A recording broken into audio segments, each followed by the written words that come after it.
Morning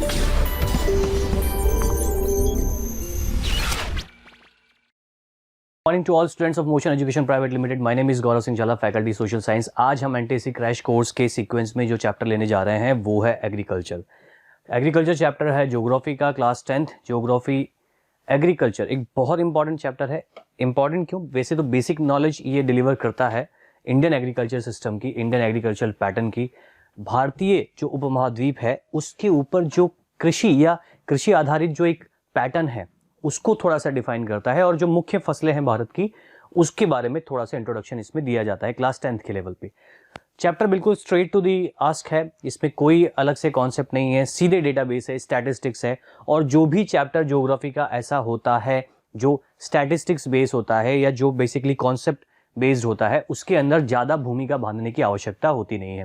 बहुत simple सी बात है कि अगर भारतीय उपमहाद्वीप पे आप किसी फसल के बारे में जानते हो जो मुख्यतः या बहुत ज़्यादा प्रायोरिटी बेसिस पे भारतीय जो पॉपुलेशन है उसके द्वारा कंज्यूम की जाती है, तो ये जो इंपॉर्टेंट क्रॉप्स हैं या इनका जो क्रॉपिंग पैटर्न है, किस सीजन में उगाई जाती हैं, कब हार्वेस्ट की जाती है यानी फसलों की कटाई कब होती है, किन मुख्य रीजन्स में या राज्यों में इसकी पैदावार होती है, what are the main characteristics like temperature, rainfall and climate. ये 3 पॉइंट्स आपको इस चैप्टर के हर एक क्रॉप के बारे में याद रखना है। उसका क्यों ऐसा मैं बोल रहा हूँ? Because all these three parameters like climate, temperature and rainfall are necessary. Basically ये 3 ही पैरामीटर है जो किसी भी क्रॉप के प्रोडक्शन पे या उसके डेवलपमेंट के लिए बहुत ही इंपॉर्टेंट होता है। बहुत आसानी से समझते हैं कि अगर मैं बात करूं कि राजस्थान के अंदर या मध्य प्रदेश में या उड़ीसा में या महाराष्ट्र में या गोवा में किसी एक तरीके की मुख्य फसल उसके ज़्यादातर बड़े ज्योग्राफिकल एरिया पर उगाई जा रही है, तो क्या उसके ऊपर क्वेश्चंस किस प्रकार से आएंगे? सबसे पहले इस चैप्टर को आज स्टार्ट करने से पहले हम क्वेश्चंस ही देखेंगे, यानी इस चैप्टर का आइडिया हम क्वेश्चन से लगाएंगे। एनटीएससी स्टेज 1 और स्टेज 2 में जिस तरीके से क्वेश्चन आए हैं प्रीवियस ईयर्स में, 2019 में भी और 2018 में भी एक क्वेश्चन आया था जो मैं दिखाऊंगा आज, और उसी के साथ इस चैप्टर को हम शुरू करते हैं। चलिए, सबसे पहले जो क्वेश्चन है उसे ध्यान से देखिए। Consider the following statements with reference to primitive subsistence farming. Primitive subsistence farming, primitive word का मतलब जो बहुत ही बेसिक है, मूल है। सब्सिस्टेंस मतलब जो जीवन यापन के लिए आवश्यक है, यानी कि जो आप रोजमर्रा की जिंदगी में अपना कार्य कर रहे हो, कृषि कर रहे हो या खेती कर रहे हो, उसका एक ऑब्जेक्ट है, उसका एक पर्पस है। वो पर्पस ऑब्जेक्ट क्या है? वो पर्पस और ऑब्जेक्ट ये है कि आप अपना पेट भरने के लिए अनाज उगा रहे हो, और जितना उगा रहे हो उतना ही कंज्यूम कर रहे हो। ठीक है, यानी ऐसा कोई बड़ा पैदावार या production is not that much high that you can sell your whole production in outside market and earning so much money from that. तो बेसिकली जो आपकी अर्निंग है वो आपके खाने के लिए ही, आप गेहूं उगा रहे हो और वो सारा कंज्यूम कर रहे हो, आपका एक्स्ट्रा कोई प्रोडक्शन नहीं है, सरप्लस कोई अमाउंट नहीं है। क्लियर? तो प्रिमिटिव सब्सिस्टेंस फार्मिंग के लिए आप इन तीनों स्टेटमेंट्स को पढ़ें और इसमें से जो स्टेटमेंट सही है उसके बारे में आप सही पॉइंट्स सेलेक्ट करके अपना आंसर को फ्रेम करें। ठीक है, वही हम देखेंगे कि क्या सही आंसर है यहाँ पर। सबसे पहले देखो, फर्स्ट स्टेटमेंट जो लिया हुआ है, primitive subsistence agriculture is practised on a small patch of land. ये छोटे लैंड एरिया पर किया जाता है, यानी जो एग्रीकल्चर है ये छोटे लैंड एरिया पे किया जाता है। ज़्यादातर जो हम बात करें कि जो आदिवासी बाहुल्य क्षेत्र हैं, उन आदिवासी बाहुल्य क्षेत्र के पीछे ही उनके जो छोटे से खेत होते हैं उसमें इसको प्रैक्टिस की जाती है। ठीक है, प्रिमिटिव टूल्स लाइक हो, डाउ एंड डिगिंग, छोटे कुल्हाड़ी, हसिया या छोटे गेटी, फावड़े जो होते हैं, जो छोटे औजार होते हैं, उनसे अपने खेत के अंदर ये लोग अपनी मेन फसल या छोटे मोटे जो सब्जियां हैं वो उगाते हैं, और अपना कम्युनिटी लेबर यानी आसपास के ही जो 2-4 और गांव, 2-4 और घर हैं, वो इस छोटे पैच ऑफ लैंड पर कम्युनिटी फार्मिंग के रूप में भी इसको करते हैं। It is based on the climate condition and monsoon pattern. जो नेचुरल मानसून पैटर्न है, यानी जिस समय बारिश होती है, चाहे सर्दी हो चाहे वो गर्मी का सीजन है, मानसून का जो पैटर्न है, क्लाइमेट का जो पैटर्न है, उसी पर आधारित ये कृषि करते हैं। किसी तरीके के एक्स्ट्रा फर्टिलाइजर जो आप बड़े शहरों में, बड़े रीजन्स में देखते हो, या पेस्टिसाइड फर्टिलाइजर्स का उपयोग करना, या स्प्रिंकलर पद्धति से, फव्वारा पद्धति से ऊपर, ऐसा कोई भी नया या जो न्यू मेथड ऑफ फार्मिंग है, that should not be practised in primitive subsistence farming. यानी प्रिमिटिव सब्सिस्टेंस फार्मिंग के अंदर ऐसी कोई high tech variety of agriculture use नहीं होती है। ठीक है, तो कौन सा स्टेटमेंट सही है? क्वेश्चन ऑप्शन ए है, both 1 and 3 correct, both 2 and 3 correct, only 2 या ऑल ऑफ दीज। तो answer will be all of these. Primitive, यही समझा देता हूं, प्रिमिटिव सब्सिस्टेंस जैसा कि नाम में ही है, अपना जीवन यापन करने के लिए थोड़ा बहुत अनाज उगाना और उस अनाज को कंज्यूम करना। मैंने पहले भी बताया है कई बार आप देखते हो भारत में जो कृषि आधारित एक देश है भारत, पिछले 30-40 सालों से, पिछले 25 सालों में हमने औद्योगिकरण के अंदर बहुत विकास किया है। We have grown so much in industrialization, we have developed so much in information technology, we have grown so much in heavy industries. But before these 25 years, from 1950 to 1980-85, ये जो हमारा पीरियड था, it is basically based on agriculture, जो है वो मुख्य रोजगारोन्मुखी कार्य भी था, लोगों का जीवन यापन करने का भी प्रमुख एक जीवन यापन करने का एक प्रमुख साधन था। और हमारे यहाँ छोटा किसान जो जितना उगाता है उतना खाता है और उसमें से 10-15 बोरी बेच के अपना थोड़ा सा पैसा कमाए। अलग अलग लेवल के किसान होते हैं। आदिवासी क्षेत्रों में, आदिवासी बाहुल्य में, जो जंगलों में रहते हैं, आज भी जो फॉरेस्ट पर डिपेंडेंट है, वो प्रिमिटिव सब्सिस्टेंस को ही फॉलो करते हैं। क्लियर? उतना ही उगाते हैं जितना कंज्यूम करें हर सीजन वाइज, और अपना जीवन यापन करते हैं फॉरेस्ट प्रोड्यूस पे। तो बेसिकली प्रिमिटिव सब्सिस्टेंस फार्मिंग जो है इंडिया के उन पैचेस ऑफ एरियाज में की जाती है जहां आज भी आदिवासी या जनजाति पिछड़ी है, बाहुल्य है, खेतों पर या जंगलों पे ही उनकी डिपेंडेंसी है, वहां प्रिमिटिव सब्सिस्टेंस फार्मिंग की जाती है। जैसे कि झूमिंग कल्टीवेशन आप देखते हो, हिली एरिया पर टेरेस फार्मिंग की जाती है, या हिली एरिया पर जो छोटे मोटे उबड़ खाबड़ जमीन है उसको फ्लैट करके स्लैश एंड बर्न जो है झूमिंग खेती का एक पैटर्न है। स्लैश एंड बर्न नाम है झूमिंग क्योंकि पहाड़ों पे की जाती है, और वो झूमिंग जो उसका नाम है वो बेसिकली एक तरीके से जो फ्लो ऑफ डायरेक्शन है टेरेस फार्मिंग उसके बेसिस पे दिया गया है, तो उसके अंदर ये जाता है। अब नेक्स्ट क्वेश्चन देखते हैं, which of the following statement is are not correct. Question पढ़ते समय हमेशा ध्यान रखना, पूछा है कौन सा स्टेटमेंट सही नहीं है नीचे दिए गए स्टेटमेंट्स में से। सबसे पहले बात करते हैं किसके लिए, कॉटन की फसल यानी कपास के लिए इनमें से कौन से स्टेटमेंट सही नहीं है। It is widely cultivated in Deccan plateau, ये डेक्कन प्लेट्यू पे या साउथ का जो डेक्कन का पठार है उस पे बहुत आयात में पैदावार इसकी की जाती है। Clear? It requires red and yellow soil, यहां पर आपका लॉजिक टेस्ट हो रहा है, अगर डेक्कन प्लेट्यू बोला है तो रेड एंड येलो सॉइल होगा कि कोई दूसरा पैटर्न ऑफ सॉइल होगा, black soil. Next, it requires 210 Frost free days, इसे एक शुष्क माहौल यानी एक सूखा जो एक फेज होता है बारिश के बाद, लगभग 4 महीने के आसपास, 4 से हम बात करें कि 4 से ज्यादा महीने, जो एक सीजन है पूरा 6 मंथ का, उतना समय इसको चाहिए पकने के लिए, फसल को ग्रो करने के लिए, उसमें भारी या हैवी रेनफॉल नहीं चाहिए। ठीक है? It's major producing states are Maharashtra and Gujarat, Bharat में महाराष्ट्र और गुजरात वो मुख्य राज्य हैं जो कपास की खेती सबसे ज्यादा करते हैं। कौन से स्टेटमेंट सही नहीं है वो हमें यहां चूज करना है, तो सही नहीं है वो है स्टेटमेंट ट्रू, क्योंकि ब्लैक सॉइल डेक्कन प्लेट्यू पे ब्लैक सॉइल डोमिनेंटली पाई जाती है due to the igneous lava basalt जो पेरेंट रॉक है, और कपास की खेती के लिए ब्लैक सॉइल ही एप्रोप्रिएट होती है, दूसरी कोई सॉइल नहीं होती है। कॉटन के ऊपर multiple number of times question आता है, ब्लैक सॉइल पे multiple number of time question आता है, दोनों ही को रिलेटेड कॉन्सेप्ट्स हैं। क्लियर? नाउ आगे बढ़ते हैं, दूसरे टाइप का क्वेश्चन देखते हैं। Consider the following statement with reference to rubber, rubber की फसल या रबड़ के जो आपका जो फसल भारत में होती है उसको ध्यान में रख के आप इन स्टेटमेंट्स को पढ़ें और सही स्टेटमेंट को चूज करें। रबड़ इज एन इक्वेटोरियल क्रॉप, देखो लाइन बाय लाइन क्वेश्चन आता है एनटीएससी में, डेप्थ नॉलेज आती है बिल्कुल लाइन। रबड़ is an equatorial crop, first statement. It is also grown in tropical and सब ट्रॉपिकल एरिया, ये ट्रॉपिक और सब ट्रॉपिक में भी कुछ सिंचाई व्यवस्था या मैन्यूअर्स को एंटर करके, फर्टिलाइजर्स को एंटर करके की जा सकती है कम टेम्परेचर में। It requires moist and humid climate, इसे मॉइस्ट यानी इसको हवा में नमी भरा माहौल चाहिए, ज्यादा तेज गर्मी नहीं चाहिए, मॉइस्चर चाहिए, एयर में मॉइस्चर होना चाहिए, and humid climate with rainfall more than 200 centimetre, जो रेनफॉल है वो more than 200 centimetre, and temperature about 25 degree centigrade. अब एक चीज ध्यान में रखो, जो हमारा अर्थ के ऊपर हम बात करते हैं, जो इक्वेटर है वो 0 डिग्री पे है।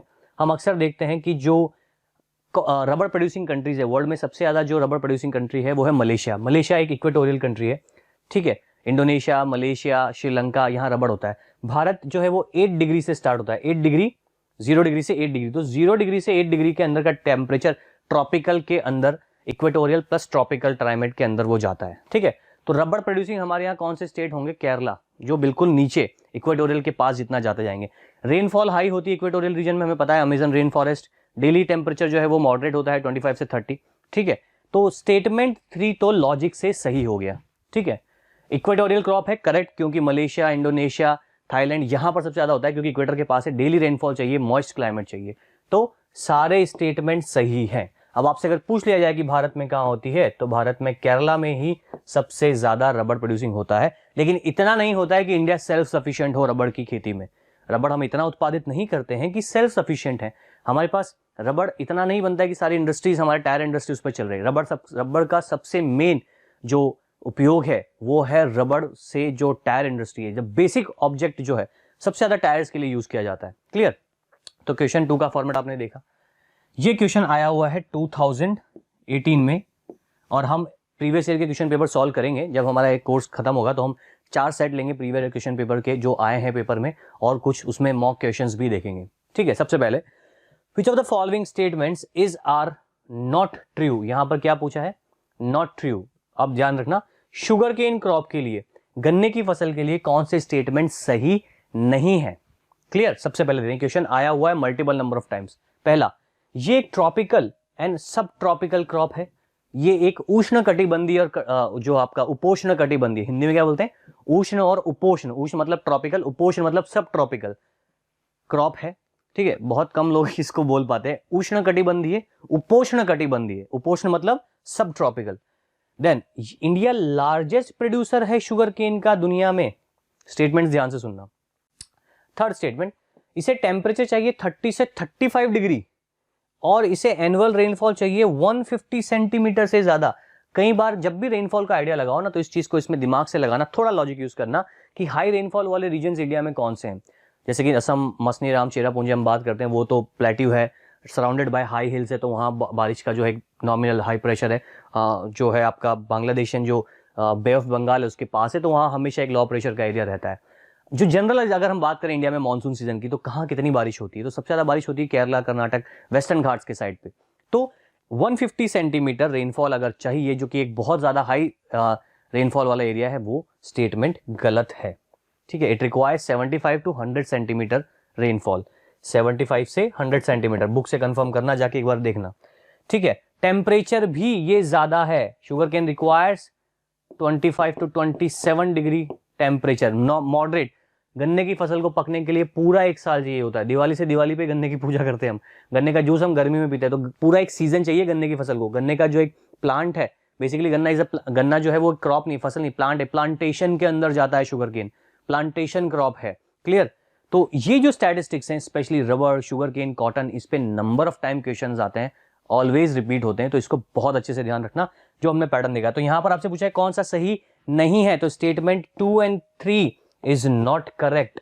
आपसे नॉट करेक्ट पूछा जाता है। पहला सही है कि ट्रॉपिकल सब ट्रॉपिकल में उगाया जाता है। उत्तर प्रदेश सबसे ज्यादा गन्ने का उत्पादन करता है। उत्तर प्रदेश की लोकेशन क्या है? उत्तर प्रदेश की लोकेशन क्या है? ऑलमोस्ट 25 डिग्री से 30 डिग्री लैटिट्यूड्स के बीच में है। ठीक है, तो सब ट्रॉपिकल हो गया ना। उत्तर प्रदेश में रेनफॉल भी ज्यादा होती है, लेकिन 150 से 200 सेंटीमीटर जितनी नहीं होती है, वो केरला के अंदर जाता है। ठीक है, तो तीनों स्टेट आपसे पूछा, तो statement 2 and 3 is not correct. Clear? अब देखते हैं सेकंड क्वेश्चन, इसके बाद क्या है देखो। अवेलेबिलिटी ऑफ प्रिसिपिटेशन, रेनफॉल के आधार पर during the winter months due to the western temperate cyclones, जो भूमध्य सागर से उठने वाली चक्रवाती हवाएं हैं, जिनकी वजह से अभी सर्दी का मौसम डेवलप हो रहा है। बहुत तेज सर्दी पड़ रही है, बारिश हो रही है, ओलावृष्टि हो रही है, यानी जो आप ओले दिखते हो वो देख रहे हो। तो ये जो साइक्लोनिक विंड्स आती हैं सर्दियों में, western cyclonic disturbance due to the from to the Mediterranean sea, भूमध्य सागर से, वो जो रेनफॉल हो रही है, वो किस तरीके की फसल के लिए आवश्यक है सर्दियों में? विंटर क्रॉप्स, रिमेंबर करो, विंटर क्रॉप्स, विंटर यानी कि रबी का सीजन। सोइंग सीजन क्या है? रबी। रबी क्या कहते हैं कि हम अक्टूबर दिसंबर में बोते हैं, अप्रैल और मई में हार्वेस्ट करते हैं, काटते हैं। तो इनमें से कौन सी फसल है जो आप देख पा रहे हो? कभी अगर बिल्कुल भी आइडिया ना हो, तो अगर एक ही फसल का पता हो कि मुझे तो यही पता है कि वीट, गेहूं उगाया जाता है, तो हम ये देखते हैं कि अच्छा वीट यहां दिया हुआ है, तो ये एक ऑप्शन हो सकता है। एक वीट यहां दिया हुआ है, तो ये भी एक ऑप्शन हो सकता है। ठीक है, अब टिपिकल लग रहा होगा कि ग्राम मतलब चना, पीएस दाल और मस्टर्ड सरसों। ठीक है, उड़द, कॉटन, ग्राउंडनट। अब ग्राउंडनट खरीफ की फसल है, कॉटन खरीफ की फसल है, तो सीजन चेंज हो गया। ठीक है, तो आंसर क्या हो गया? First, wheat, barley, PS, gram and mustard. सरसों, सरसों भी सर्दी में काटा जाता है, फरवरी में। क्लियर? सरसों के खेत देखे होंगे पंजाब में, राजस्थान में, मध्य प्रदेश में बहुत आयत में। ऑयल सीड है, तेल निकलता है, ऑयल सीड क्रॉप है मस्टर्ड। तो answer is A. Now which of the following groups of crops are known as beverage crops? वो कौन सी फसलें हैं जो ब्रेवरेज हैं, पेय पदार्थ में यूज करने वाली फसलें हैं? बहुत आसान सी बात है, चाय और कॉफी। ठीक है, तो दो ही फसल है जो आप पेय पदार्थ के रूप में यूज करते हो, टी एंड कॉफी। तो देखो, ये एक तरीके का क्वेश्चन का पैटर्न है। एग्रीकल्चर एक बहुत स्कोरिंग चैप्टर है। अगर आपने स्टैटिस्टिक्स थोड़ा सा याद रखा तो आपको बहुत straight to the ask question आएंगे और इससे हमेशा 2 से 3 क्वेश्चन फ्रेम होते ही होते हैं। चलिए देखते हैं हमारे इस चैप्टर में क्या है। आज एक क्वेश्चन और देखेंगे ताकि आपको पैटर्न बिल्कुल ढंग से समझ में आ जाए। इसमें प्रिमिटिव सब्सिस्टेंस फार्मिंग में झूमिंग कल्टीवेशन, जो आपने छोटी क्लासेस में पढ़ा होगा, उसके कुछ लोकल नेम्स होते हैं जिससे उसको पूरे अलग अलग आदिवासी ट्राइबल बेल्ट्स में या फिर दूसरे दुनिया के विश्व के दूसरे देशों में अलग अलग जगहों पर जाना जाता है। तो अब इसमें हम देखते हैं कि which of the following names of jhuming and concern area are not correctly match. इनमें से कौन सा वो लोकल नेम है झूमिंग कल्टीवेशन का जो बेसिकली कनेक्टेड नहीं है उसके कंसर्न स्टेट के साथ। क्लियर? जैसे राजस्थान का साउथ ईस्टर्न पोर्शन जो है, उदयपुर, डूंगरपुर, बांसवाड़ा, यहाँ के जो हिली एरियाज है, ट्राइबल एरियाज हैं, भील्स, ये झूमिंग कल्टीवेशन करते हैं, तो वहां उसको लोकल नाम से जानते हैं, दजिया या वॉल्ट्रे। ठीक है, तो यहाँ वो कौन सा नाम है, मैंने बोल दिया आंसर, ठीक है, बात करते करते, यहाँ वो कौन सा नाम है जो कि उसके कंसर्न स्टेट के साथ मैच नहीं करता। दहिया मध्य प्रदेश, वैल्त्री वेस्ट बंगाल, पेंडा या पोड़ू आंध्र प्रदेश, कुरुआ इन झारखंड। तो ऑप्शन है कि only 2 is not correctly match, both 2 and 3 is not correctly match, both 1 and 3 is not correctly match and all of these are correct. तो आंसर है वॉल्ट्री। ये वेस्ट बंगाल में नहीं बोला जाता है, ये बोला जाता है राजस्थान के अंदर। राजस्थान का जो साउथ ईस्ट एरिया है उसको वैल्ट्री कहा जाता है। क्लियर? Well and good. तो ये थे कुछ क्वेश्चंस। अब देखते हैं हम हमारा एक्चुअल पैटर्न जो इस चैप्टर में हम जाते हैं। सबसे पहले मैंने बात की थी प्रिमिटिव सब्सिस्टेंस फार्मिंग की। प्रिमिटिव यानी मुख्य यानी जीवन यापन करने के लिए, यानी जितना उगा रहे हो उतना ही खा रहे हैं।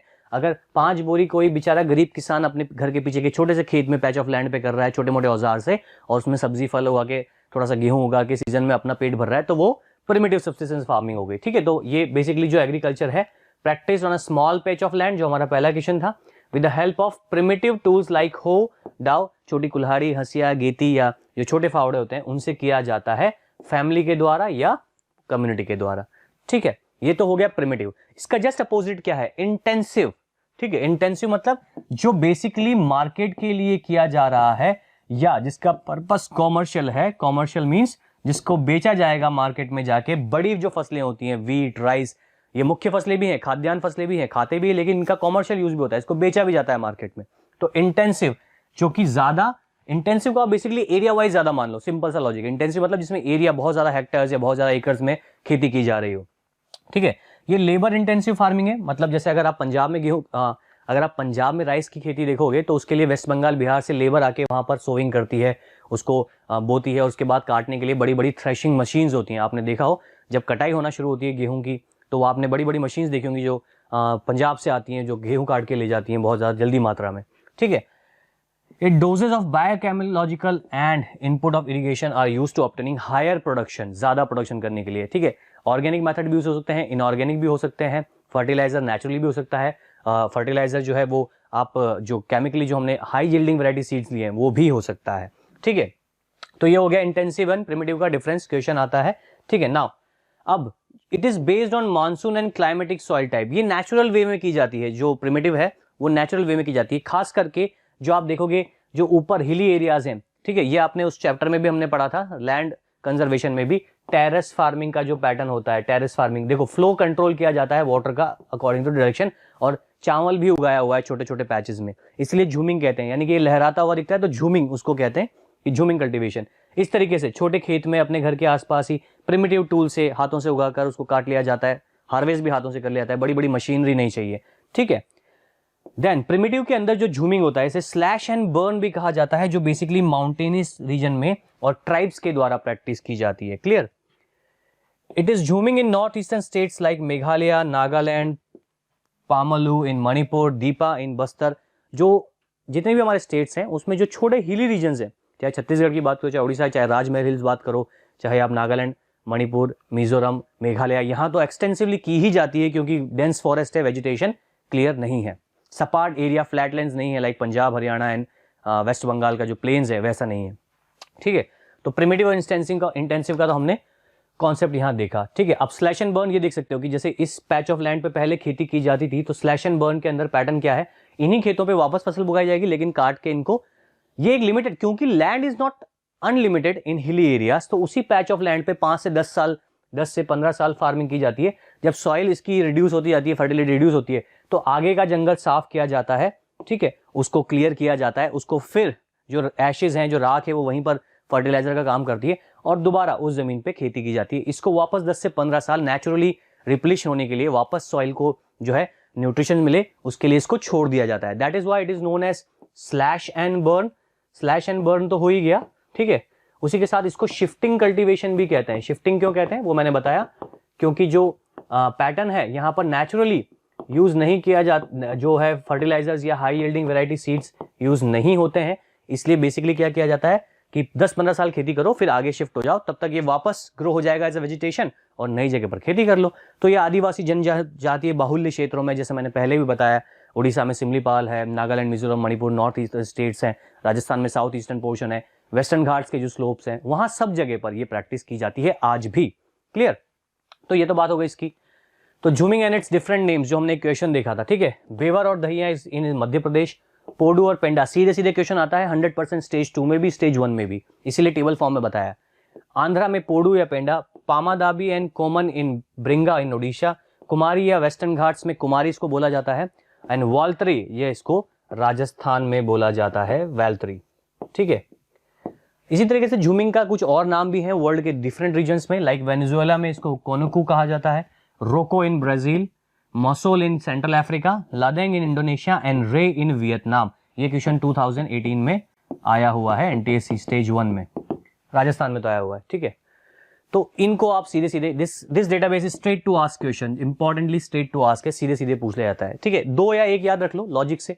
अगर सारे याद नहीं रखते तो क्या करा करो कि 2 याद कर लो कि भाई राजस्थान में वैल्तरी एंड उड़ीसा में जो है ब्रिंगा कहा जाता है, या आंध्रा में पोंडू। तो जब भी वो मैच द फॉलोइंग में आएगा, अगर एक भी मैच कर रहा है आपके ऑप्शंस में से, तो आप डिकोड करने में इजी रहेगा। सारा तो मैं मानता हूं कि नहीं, it is not possible to remember all things. चलो अब बात करते हैं कि फार्मिंग के टाइप्स क्या क्या हैं, ठीक है। बहुत आसानी सी बात है। एक तो हमने देखा प्रिमिटिव, जो आदिवासी जनजाति बाहुल्य क्षेत्र से रिलेटेड है। एक देखा इंटेंसिव, जो हर छोटा बड़ा किसान करता है, अपना पेट भरता है, थोड़ा एक्स्ट्रा निकालता है।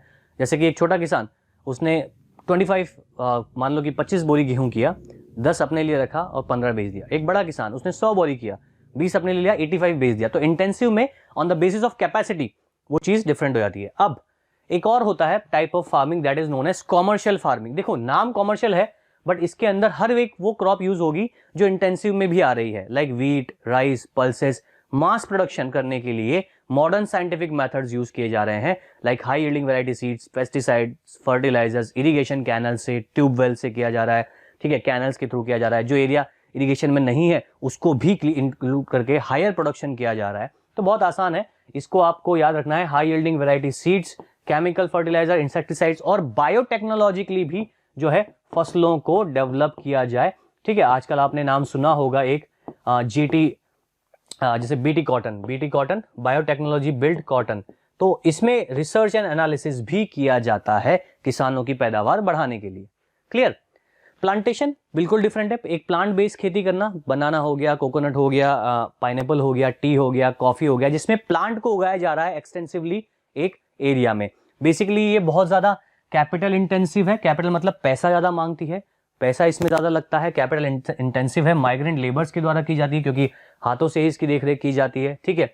Banana, sugar cane, tea, coffee, coconut plantations, ये इसके एग्जाम्पल है। क्वेश्चन बोर्ड्स के लिए भी इंपॉर्टेंट है, स्टेज 1 के लिए भी इंपॉर्टेंट है, स्टेज 2 के लिए भी इंपॉर्टेंट है, ठीक है। जैसे बनाना का आप देख रहे हो प्लांटेशन, पेड़ होता है, उसमें केले लगते हैं। आप कोकोनट आप देखो, प्लांट बेस्ड जो एग्रीकल्चर है, सिंपली दैट इज प्लांटेशन। उसमें एक प्लांट लगाया जाता है, उसके बहुत सारे, नारंगी का आप प्लांट देख लो, ठीक है, उसके लिए लगाया जाता है। एप्पल आप देखो एक पेड़ पे लगता है। तो बेसिकली क्रॉप, हम जो बेसिकली वर्ड यूज करते हैं ना, फसल, छोटे अनाज या जिसको हम मोटा अनाज होता है जो बहुत आयत में पैदा होता है, जिसको हम पीसते हैं। तो प्लांट और क्रॉप में डिफरेंस जो है थोड़ा सा यहाँ से आप इसको आइडेंटिफाई करेंगे। Labour intensive high yielding farming methods आप समझ ही गए, बड़े पैच ऑफ लैंड पे। क्लियर? नाउ अब जो इंडिया का क्रॉपिंग पैटर्न है, इसमें अक्सर कंफ्यूजन होता है, तो इसको एक टेबुलर फॉर्म में हम समझ लेते हैं कि इंडिया का जो पैटर्न है वो क्या है, ठीक है। पहला तो सिंपल समझो कि मेजर क्रॉप्स जो है इंडिया में वो होती हैं फूड क्रॉप्स जिनको हम कंज्यूम करते हैं, ठीक है, जैसे कि राइस, व्हीट, मिलेट्स, मेज एंड पल्सेस, ठीक है, जो हम खाते हैं आटे के फॉर्म में या दूसरे फॉर्म में कंज्यूम करते हैं।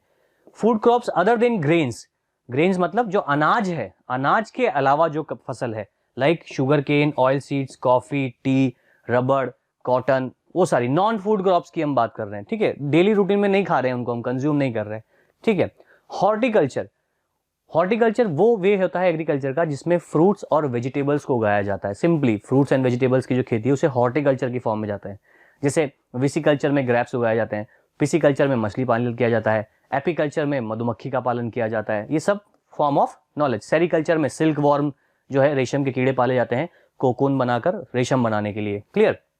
तो नॉन फूड क्रॉप्स रबर जैसे हो गई, rubber cotton non food crops हो गई, ठीक है। Fibre crops cotton and jute जिसका प्रोडक्शन गुड्स बनाने के लिए किया जाता है, थैली, बैग, रस्सी, जो कि कॉटन और जूट, कॉटन का कपड़ा, कपड़ा यानी टेक्सटाइल के लिए कॉटन यूज होता है, जूट प्रोडक्ट्स बनाने के लिए, ठीक है ना। आपकी जो गेहूं की बोरी होती है वो कॉटन जूट से बनती है।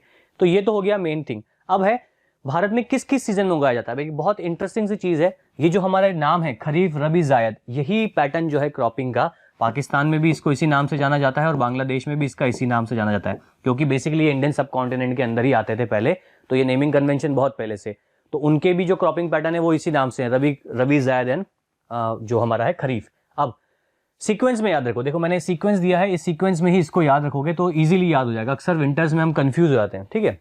खरीफ सीजन, सबसे पहला सीजन, खरीफ सीजन वो सीजन है जब मॉनसून अराइव होता है और मॉनसून के आते ही यानी जून जुलाई में हम किसी फसल को बोते हैं। तो खरीफ सीजन कब शुरू होता है? जून जुलाई में सीड को बोने से, ठीक है। मॉनसून, ऑनसेट ऑन मॉनसून, मई जून में बो दिया जाता है इसको, ठीक है। और कटाई कब की जाती है, इसको काट कब लिया जाता है इन फसलों को?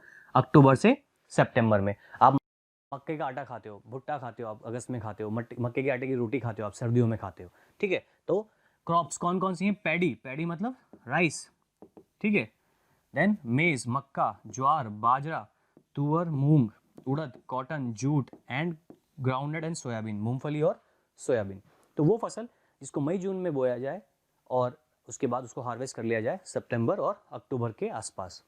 रबी, जब इसे काटा गया, विंटर सीजन जब शुरू हो रहा है यानी कि अक्टूबर से दिसंबर में, तो इसकी सोइंग, इसके सीड को बोया जाएगा, सोइंग की जाएगी। काट कब लिया जाएगा? 4 से 5 महीने बाद, अप्रैल मई में इसको काट लिया जाएगा, ठीक है। अलग अलग, अब ये स्लैश क्यों है, अप्रैल/मई क्यों है?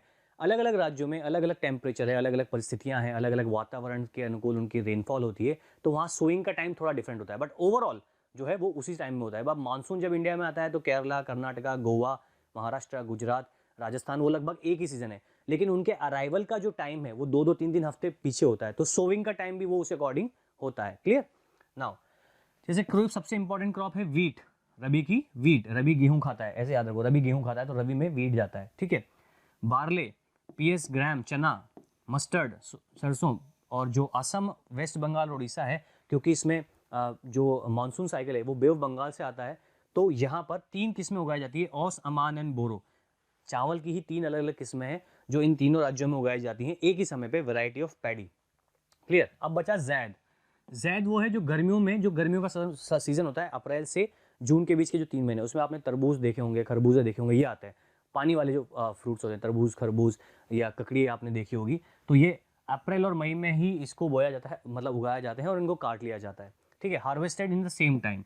Watermelon, musk melon, cucumber, vegetables, fodder crops, sugar cane, ये पूरा एक साल इसको पकने में लगता है। तो इसको आप शॉर्ट क्वेश्चंस के लिए तैयार रखें, डायरेक्ट टू आस्क, चाहे कि वीट का सीजन क्या है सोइंग, या ग्राउंडनट का सीजन सोइंग क्या है, या मूंग का क्या है, या बाजरे का क्या है, या ज्वार का क्या है, डायरेक्ट क्वेश्चन यहाँ से आते हैं, ठीक है।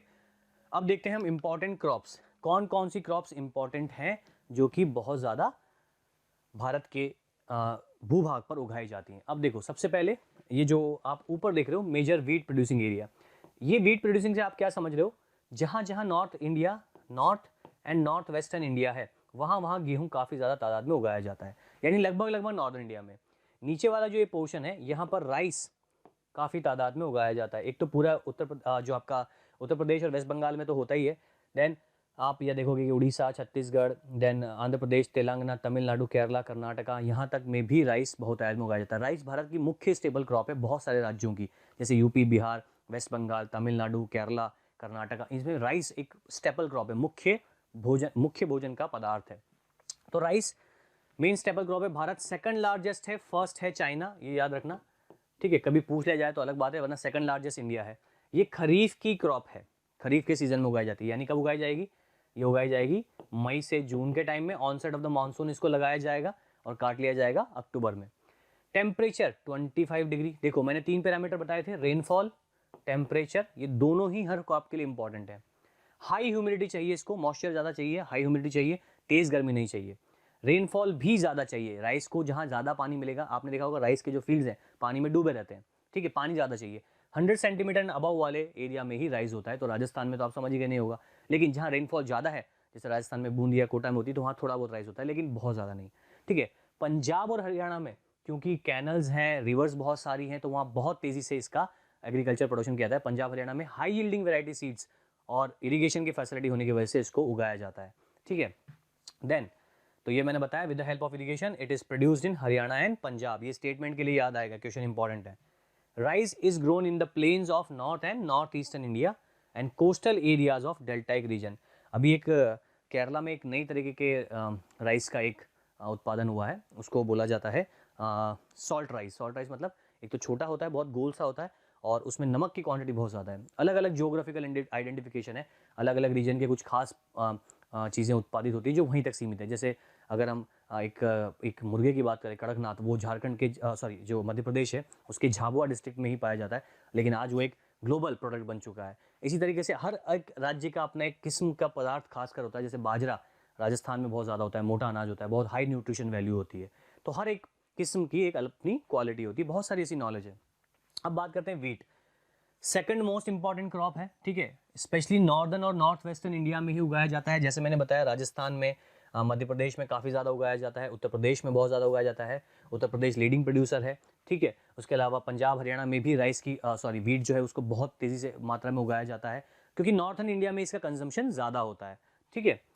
इट्स अ रबी क्रॉप, ये आपको याद रखना है, ये रबी की फसल है, ठीक है। इसको पानी कम चाहिए होता है, 50 to 75 सेंटीमीटर रेनफॉल। विंटर्स में पकता है, ज़्यादा बारिश नुकसानदायक है, लेकिन वेस्टर्न साइक्लोनिक डिस्टर्बेंस की वजह से जो महावट होती है, यानी जो सर्दियों में होने वाली बारिश है, वो इसे बहुत ज़्यादा इंपॉर्टेंट होती है। आफ्टर सोइंग उसको पानी की पूर्ति पूरी करती है। ब्राइट सनशाइन, साफ मौसम चाहिए, क्लियर स्काई चाहिए इसको उगने में। तो जस्ट अपोजिट है, दोनों में डिफरेंस याद रखो, बहुत लॉजिक से याद रखो, बहुत ईजी है, बहुत आसान है, बिल्कुल लॉजिक से याद रखो कि अच्छा सर्दी में होता है तो सर्दी में आसमान साफ होता है, और महावट की जो बारिश है, वेस्टर्न साइक्लोनिक रेनफॉल जो है, डिस्टर्बेंस जो भूमध्य सागर से आने वाली हवाएं हैं, वो बारिश रबी के फसल के लिए पंजाब हरियाणा राजस्थान मध्य प्रदेश को बहुत आवश्यक है। जो अभी चल रहा है, जो हम अभी पढ़ रहे हैं, इसी सीजन में आप देख रहे हो बहुत तेज़ी सर्दी पड़ रही है, बहुत तेज़ी से आप देख रहे हो कि जो वेस्टर्न साइक्लोनिक डिस्टर्बेंस है उसकी वजह से स्नोफॉल हो रही है अपर हिमालयाज में, हिमाचल, उत्तराखंड और जो कश्मीर है, और नीचे ठंड का असर ज़्यादा है। क्लियर। गंगा सतलज प्लेन में तो उगाया ही जाता है, ब्लैक सॉइल में डेक्कन के कुछ पार्ट्स में भी उगाया जाता है। मेजर वीट प्रोड्यूसिंग एरिया है पंजाब हरियाणा और उत्तर प्रदेश, सबसे ज़्यादा मात्रा में यही उगाया जाता है। उसके अलावा कुछ मात्रा में राजस्थान और बिहार में भी उगाया जाता है। चलिए अब बात करते हैं कुछ ऐसी फसलों का जिन्हें कहते हैं मोटा अनाज, कोर्स ग्रेन। मोटा अनाज यानी कोर्स ग्रेन, जिसका दाना जो है थोड़ा बड़ा होता है, मोटा होता है, न्यूट्रिशन वैल्यू इनकी रिच होती है, लेकिन इनको डेली कंजम्पशन में नहीं खाया जाता। लेकिन कुछ एरियाज में जहाँ ये होते हैं वहाँ यही खाया जाता है, क्योंकि पानी की अवेलेबिलिटी कम है, तो ज्वार बाजरा कम पानी में उगता है। राजस्थान में ज्वार बाजरा काफ़ी कंजम्पशन होता है। देखो, तो ज्वार बाजरा रागी, ये मोटा अनाज जो है, ठीक है, ये ऊपर वाला जो इमेज है ये ज्वार है, ठीक है, और नीचे जो आप देख रहे हो ये रेड कलर की होती है रागी। हाई न्यूट्रिशन वैल्यूज इनकी, आयरन की मात्रा बहुत ज़्यादा होती है इन फसलों में, लेकिन क्योंकि ये इतनी ज़्यादा, इनको डाइजेस्ट करने के लिए बहुत ताकत चाहिए। आप गेहूं चावल तो आसानी से खाते हो, डाइजेस्ट होता है, अगर इसको आप खाओगे तो पेट दर्द होगा थोड़ी देर, इतना, क्योंकि रेगुलर इसको हम कंजम्पशन नहीं करते हैं, हमारी बॉडी इसके लिए अडेप्टेबल नहीं है, लेकिन इनका बहुत ज़्यादा न्यूट्रिशन वैल्यू में रोल है। It is high nutrition value. Ragi is very rich in iron, calcium and other micro nutrients and roughage. जहाँ माल न्यूट्रिशन, कुपोषण का जहाँ जिन राज्यों में प्रभाव है, वहाँ इनको एज अ मिक्सचर ऑफ जो हम जिसको कहते हैं ना मिला हुआ आटा, उसकी रोटी बनाकर वहाँ पर इनको सप्लीमेंट किया जाता है। Jowar is a rain fed crop. ज्वार बारिश की ज़रूरत के साथ उगती है, ग्रोन इन मोस्ट एरिया, नमी वाले एरिया में उगती है, ठीक है। ज्वार प्रोड्यूसिंग स्टेट्स आर महाराष्ट्र, सबसे ज़्यादा महाराष्ट्र ही उगाता है ज्वार, कर्नाटका, आंध्रा एंड मध्य प्रदेश। मेज़, मक्का, उस पर हम जाएंगे, पहले हम बाकी चीज़ देखते हैं। बाजरा, ये इसका इंपॉर्टेंट है, ज्वार बाजरा रागी। अब बाजरा जो है वो सैंडी सॉइल, राजस्थान में सबसे ज़्यादा बाजरा होता है, राजस्थान लीडिंग प्रोड्यूसर है। उसका कारण यही है कि बाजरा सैंडी सॉइल पे उगता है, क्योंकि नेचुरली डेवलप हुआ है, अडेप्ट किया है उसने अपने आप को। पानी नहीं है तो ऐसी फसल होगी है जो कम पानी में उगा है, ठीक है। तो सैंडी सॉइल में उगाई जाती है, राजस्थान लीडिंग प्रोड्यूसर है। बाजरा जो है स्टेट्स में लाइक राजस्थान, उत्तर प्रदेश एंड महाराष्ट्र में जो ड्राई बेल्ट है इंडिया के, वहाँ ये बहुतायत में पाया जाता है। रागी क्रॉप ऑफ ड्राई रीजन्स, रागी भी ड्राई रीजन्स पे होती है। Red black and Sandy soil पे रागी उगाई जाती है। और लोमी सॉइल, लोमी किसको कहते हैं, जो भुरभुरी मिट्टी होती है उसको लोमी सॉइल बोलते हैं, ठीक है।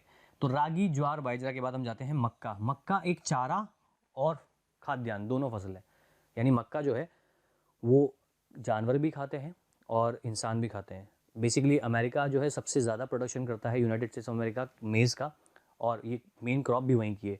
तो मेज़ जो है इसका वहाँ पर जानवरों को खिलाने में भी इस्तेमाल किया जाता है, ठीक है। खरीफ की क्रॉप है, इसे ध्यान रखें, ये इंपॉर्टेंट पैरामीटर्स है। It is a kharif crop, ठीक है। 21 to 27 डिग्री टेम्परेचर चाहिए होता है, ठीक है। ओल्ड एलुवियल सॉइल, पुरानी भुरभुरी मिट्टी पर ही ज़्यादा अच्छे से पकती है।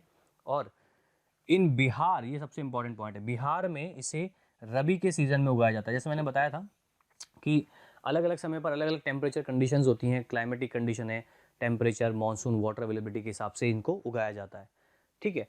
मेज फूड एंड प्रोडक्ट, जैसे मैंने बताया, इट्स ए खरीफ क्रॉप, ठीक है। तो ये सारी प्रॉपर्टी जो है इसको आप ध्यान से याद रखें, इंपॉर्टेंट है क्वेश्चन के परस्पेक्टिव से।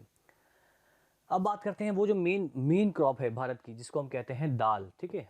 दाल यानी कि वो फसल जो सबसे ज़्यादा इंपॉर्टेंट है हमारे इंडिया में, जो न्यूट्रिशन वैल्यू है, प्रोटीन की जो कमी है वो दालों से पूरी होती है, ठीक है। इन्हें लेग्यूमिनस क्रॉप भी कहते हैं। लेग्यूमिनस मतलब नाइट्रोजन को फिक्स करती है सॉइल में। क्रॉप रोटेशन में, मल्टीपल क्रॉपिंग या क्रॉप रोटेशन में दाल को उगाया जाता है, जैसे कि दाल, सोयाबीन और चावल, दाल, सोयाबीन और गेहूँ, ठीक है।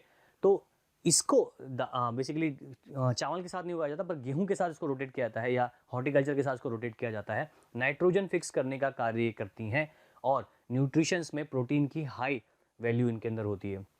ये सब आपको कलर से पता चले तो ठीक है। तुअर, उड़द, मूंग, मसूर, PS ग्राम, ठीक है। इसमें से देख के बताते रहना कौन सी क्या है, ठीक है। तो जो दालें हैं वो हमारे मुख्य सोर्स है प्रोटीन का। और इंडिया सेकंड लार्जेस्ट प्रोड्यूसर है पल्सेस का, ये ध्यान रखना। जो भी इंडिया में, जिसमें भी इंडिया नंबर 1 है या 2 है, उसको आप ध्यान रखना। फर्स्ट अगर आप पूछोगे तो चाइना ही है, क्योंकि एरिया वाइज ये सारी फसलें चाइना में भी होती हैं। तो चाइना लगभग हर उस फसल में आगे ही है हमसे, जिसमें हम सेकंड या थर्ड लार्जेस्ट हैं, ठीक है। These are used in crop rotation, ठीक है। सबसे ज़्यादा जो प्रोड्यूसिंग है स्टेट वो है मध्य प्रदेश, राजस्थान, महाराष्ट्र। लीडिंग सबको याद रखने की जरूरत नहीं है, लेकिन अगर किसी स्टेट के बारे में स्पेसिफिक लिखा है कि Uttar Pradesh is leading producer, या महाराष्ट्र इज लीडिंग प्रोड्यूसर, या राजस्थान इज लीडिंग प्रोड्यूसर, तो उसको आपको याद रखना है। जहाँ ओवरऑल 3-4 दिए हैं उसको में से क्वेश्चन रैंडमली ही पूछा जाता है, ठीक है। नाउ अब जाते हैं हम शुगर केन, उस फसल पे जिसका हमने क्वेश्चन भी देखा था, ठीक है। It is a tropical and सब ट्रॉपिकल क्रॉप, यानी कि लगभग सी बात है कि ये 20 डिग्री से 30 डिग्री ट्रॉपिकल्स में आसानी से उगाई जाती है, ठीक है। दूसरा, grows in hot and humid temperature. Hot and humid यानी हवा में नमी होनी चाहिए, मॉइस्चर होना चाहिए। सूखा या ड्राई रीजन पे बिल्कुल ही नहीं उत्पादन हो सकता गन्ने का, ठीक है। 21 से 27 डिग्री टेम्परेचर चाहिए पकते समय। तो आप सोचो, इसको जब उगाया जाता है तो मानसून सीजन के आसपास उगाया जाता है, अगले साल इसको हार्वेस्ट किया जाता है। रेनफॉल भी इसको मॉडरेट चाहिए, 75 से 100 सेंटीमीटर, 150 से ज़्यादा नहीं, ठीक है। इंडिया सेकंड लार्जेस्ट प्रोड्यूसर है आफ्टर ब्राज़ील। अगर क्वेश्चन चेंज कर दिया जाए, for example consider the following statement with regarding sugar cane. India is the leading producer of sugar cane, wrong statement. Brazil is the leading producer of sugar cane. एक दुनिया में एक देश है जिसको कहा जाता है चीनी का कटोरा, वो है क्यूबा। क्यूबा में सबसे ज़्यादा गन्ना उत्पादित होता है, लेकिन क्यूबा का एरिया ब्राज़ील के मामले में 0.2% या 2% ही होगा। तो इसलिए leading producer in area is Brazil, लेकिन दुनिया में सबसे ज़्यादा जो गन्ना अगर किसी एक देश में होता है तो वो क्यूबा है, जिसको चीनी का कटोरा इसीलिए कहा जाता है, क्योंकि शुगर केन से शक्कर बनाने का मुख्य व्यवसाय होता है, ठीक है। शुगर, गुड़, जैगरी, खंडसारी जो कच्ची शक्कर होती है, एंड मोलसिस, वो गन्ने से ही उत्पादित होती है। तो गन्ना एक मुख्य व्यावसायिक फसल है, कॉमर्शियल क्रॉपिंग में भी और प्लांटेशन के अंदर भी। क्लियर? चलो आगे चलते हैं। ऑयल सीड्स, वो फसल जिनसे तेल निकलता है या जिनके बीजों से तेल निकलता है, जैसे तिल का तेल, सोयाबीन का तेल, या मूंगफली का तेल, या आप देखोगे सरसों का तेल, या आप देखोगे कैस्टर ऑयल, या आप देखोगे सीसम ऑयल। वो सारे बीज या फूल जिनमें बीज निकलते हैं, उनसे जब तेल निकाला जाता है उसे ऑयल सीड्स कहा जाता है, ठीक है। तो ऑयल सीड्स के मामले में दुनिया में India are the groundnut, mustard, coconut, sesame, soybean, castor, cotton. Photo इसीलिए रखें ताकि तुम समझ पाओ, वरना तो देखे भी नहीं होंगे। सरसों तो मैक्सिमम सभी देखते हैं। Linseed and mustards are rabi crops. Sesame is a kharif crop, मैं बताता हूँ अभी क्या है, उसको समझते हैं। इंडिया सेकंड लार्जेस्ट है इन सभी के उत्पादन में। देखो सीसम ये भी पौधा ही होता है, इसके जो बीज होते हैं, इस फूल के बीज वही निकाले जाते हैं, ठीक है। मूंगफली तो आपको पता ही है कि जड़ में से निकलती है, नीचे नीचे की तरफ लगती है। पौधे को उगाड़ेंगे तो जड़ में मूंगफली होती है, नीचे आलू की तरह उगती है। क्लियर। देन रैपसीड, ये भी लगभग लगभग सोयाबीन जैसा ही दिखने, सॉरी जो सरसों है वैसा ही दिखने वाला फ्लावर होता है, उसके बीज होते हैं ब्लैक कलर के, उसे रैपसीड कहते हैं। लाइन सीड, लाइन सीड ये भी जैसा ये फूल देख रहे हो छोटा सा, इसके बीज का जो पार्ट है उसी में से बीज निकलता है। तो लीन सीड पूरे पर्पल कलर के, जैसे सोयाबीन के येलो, सॉरी सरसों के येलो कलर के जो फील्ड्स होते हैं, वैसे आपको ये पर्पल कलर के फील्ड्स में पूरा दिखाया देगा। कैस्टर, कैस्टर का यूज़ आयुर्वेद में या मेडिसिन में काफ़ी होता है। तो कैस्टर ऑयल ये भी फ्लावर से निकलने वाले जो बीज है उन्हीं के रूप में होता है। तो ये जो तिल है, जो तेल है, तिल जैसे हम खाते हैं, मूंगफली का ऑयल हम खाते हैं या सोयाबीन का तेल हम खाने में इस्तेमाल करते हैं खाना बनाने में, तो ऑयल सीड भी बहुत इंपॉर्टेंट एक तरीके से कॉन्सेप्ट आपका होता है। Rapeseed production India was third largest, rapeseed जो मैंने दिखाया अभी आपको यहाँ पर रैपसीड, ठीक है। And castor oil, castor oil बहुत इंपॉर्टेंट है, मेडिसिनल वैल्यू इसकी बहुत ज़्यादा होती है। तो कैस्टर का जो फ्लावर हमने देखा यहाँ पर वो कैस्टर ऑयल। तो ये ऑयल सीड्स में भी इंडिया का उत्पादन बहुत ज़्यादा होता है। ये भी फूड क्रॉप्स में ही जाते हैं क्योंकि इन तेल का इस्तेमाल खाना बनाने में किया जाता है। अब वो दो ब्रेवरेजेस क्रॉप्स जिनकी हम बात कर रहे हैं, टी और कॉफ़ी, ठीक है। टी एंड कॉफ़ी दोनों में ही भारत टी का तो सेकंड लार्जेस्ट प्रोड्यूसर है वर्ल्ड में, ठीक है। चाय तो हमने देखा है, ये मन्नार का फोटोग्राफ जो मैंने आपको बोला था, एक बार बताया भी था पढ़ाते समय, कश्मीर में कन्याकुमारी वाले सॉन्ग में आता है, हिल स्टेशन भी है मन्नार, ठीक है। तो ये टी का पूरा टी गार्डन्स हैं, टी को गार्डन्स या बागवानी की तरह से उगाया जाता है, ठीक है। तो प्लांटेशन क्रॉप है, ब्रेवरेज क्रॉप है, इंडिया सेकंड लार्जेस्ट प्रोड्यूसर है आफ्टर चाइना, ठीक है। चाइना ही वो नेटिव देश है जहाँ से सबसे पहले चाय की खेती जो है वो की जाती थी, ठीक है। इट रिक्वायर्स ट्रॉपिकल एंड सब ट्रॉपिकल क्लाइमेट, ट्रॉपिकल एंड सब ट्रॉपिकल क्लाइमेट मतलब 20 से 30 डिग्री जो लैटिट्यूड से वहाँ उगाया जाता है। Require warm and moist climate, नमी होनी चाहिए, सूखा, बहुत तेज़ी से गर्मी पड़ेगी तो इतना अच्छा एटमोसफेयर वाला गार्डन बन ही नहीं सकता, ठीक है। तो लॉजिक से इसको क्रैक किया करो। Android with deep and fertile, मान लो आपको बोल दिया जाए कि टी के लिए हॉट एंड ह्यूमिड क्लाइमेट चाहिए, तो वो रॉन्ग है। हॉट एंड ह्यूमिड में तो चाय के पत्ते सर्वाइव ही नहीं कर पाएंगे, चाय के पत्ते तोड़े जाते हैं छोटे छोटे, ठीक है। तो इसको वार्म यानी नर्म जो टेम्परेचर है, एक 25 टू 27, वो इसको टेम्परेचर चाहिए होता है, ठीक है। Rich in humus and organic matter, ठीक है। T is a labour intensive industry, यानी कि यहाँ पर बहुत लेबर चाहिए होती है। चाय के पत्तों को तोड़ती हैं महिलाएं, आपने फोटोग्राफ्स देखे होंगे, चाय के एड्स में देखा होगा, तो एक एक पत्ते को तोड़ा जाता है। तो लेबर इंटेंसिव है, बहुत लेबर इसमें लगती है, पैसा लगता है, ठीक है। It requires abundant cheap and skilled labour, abundant मतलब बहुत ज़्यादा मात्रा में लेबर चाहिए, ठीक है। भारत में असम तो है ही सही, दार्जिलिंग, असम, वेस्ट बंगाल, असम के अंदर चाय होती है। Hills of Darjeeling and Jalpaiguri, new Jalpaiguri west Bengal के अंदर, जो कि दार्जिलिंग वाला हम बात कर रहे हैं। तमिलनाडु और केरला में इसका प्रोडक्शन होता है, ठीक है। इसके साथ हम बात करेंगे कॉफ़ी। कॉफ़ी जो है ये भी एक बेवरेज पदार्थ है, ठीक है। इंडिया एक लीडिंग प्रोड्यूसर है कॉफ़ी का, और बेस्ट वैरायटी ऑफ कॉफ़ीज़ का अराकू कॉफ़ी हो गई, या आप देखोगे जो शिवेट कैट कॉफ़ी हो गई, या अरेबिका कॉफ़ी हो गई, अलग अलग किस्म भारत में उगाई जाती है। ब्राउन कॉफ़ी, रेड कॉफ़ी, ठीक है। बाबा बुदान हिल्स वो पहली जगह है कर्नाटका में जहाँ कॉफ़ी का प्रोडक्शन सबसे पहले स्टार्ट किया गया था। उसके बाद Karnataka, Kerala and Tamil Nadu leading producer है। ये आपको शॉर्ट क्वेश्चंस में सीधे सीधे याद रखना है, सीधे स्टैटिक डेटाबेस है, कुछ नहीं है। कॉफ़ी बीन्स जो है वो पेड़ की पत्तियों से बेरियां तोड़ते हैं और उनको फिर कॉफ़ी में रोस्ट किया जाता है, सेका जाता है सनलाइट में, और फिर उसके अंदर से बीन निकाला जाता है, एक बीज निकाला जाता है जो कॉफ़ी का बीज होता है, ठीक है। तो दोनों का प्रोसेस अलग है, लेकिन दोनों ही ब्रेवरेजेस क्रॉप के अंदर जाती हैं। क्लियर। नाउ अब बात करेंगे नॉन फूड क्रॉप की। नॉन फूड क्रॉप क्या होता है? नॉन फूड क्रॉप जिसको खा नहीं रहे, जिसको पहन रहे हैं, ठीक है। तो ये हमारा जो पहनावा है ये नॉन फूड क्रॉप का पैटर्न है। टेक्सटाइल, कॉटन, कपास, जो कि नेटिव फसल है, भारत की ही फसल है, भारत से ही दुनिया में गई है। कॉटन वो क्रॉप मानी जाती है जो भारत में ही पैदावार होती थी, जिसकी जो भारत से ही गया है। सेकंड लार्जेस्ट प्रोड्यूसर है आफ्टर चाइना, अगेन क्योंकि एरिया चाइना के पास बहुत है तो एक्सटेंसिव एग्रीकल्चर होता ही है, नॉर्मल सी बात है। It grows in dryer black soil, black soil पे होती है, हमने पहले भी बात की थी। इट रिक्वायर्स हाई टेम्परेचर, देखो अब लॉजिक आया ना, तो जहाँ जिस फसल को तेज़ गर्मी चाहिए वो कॉटन है, बारिश नहीं चाहिए वो कॉटन है।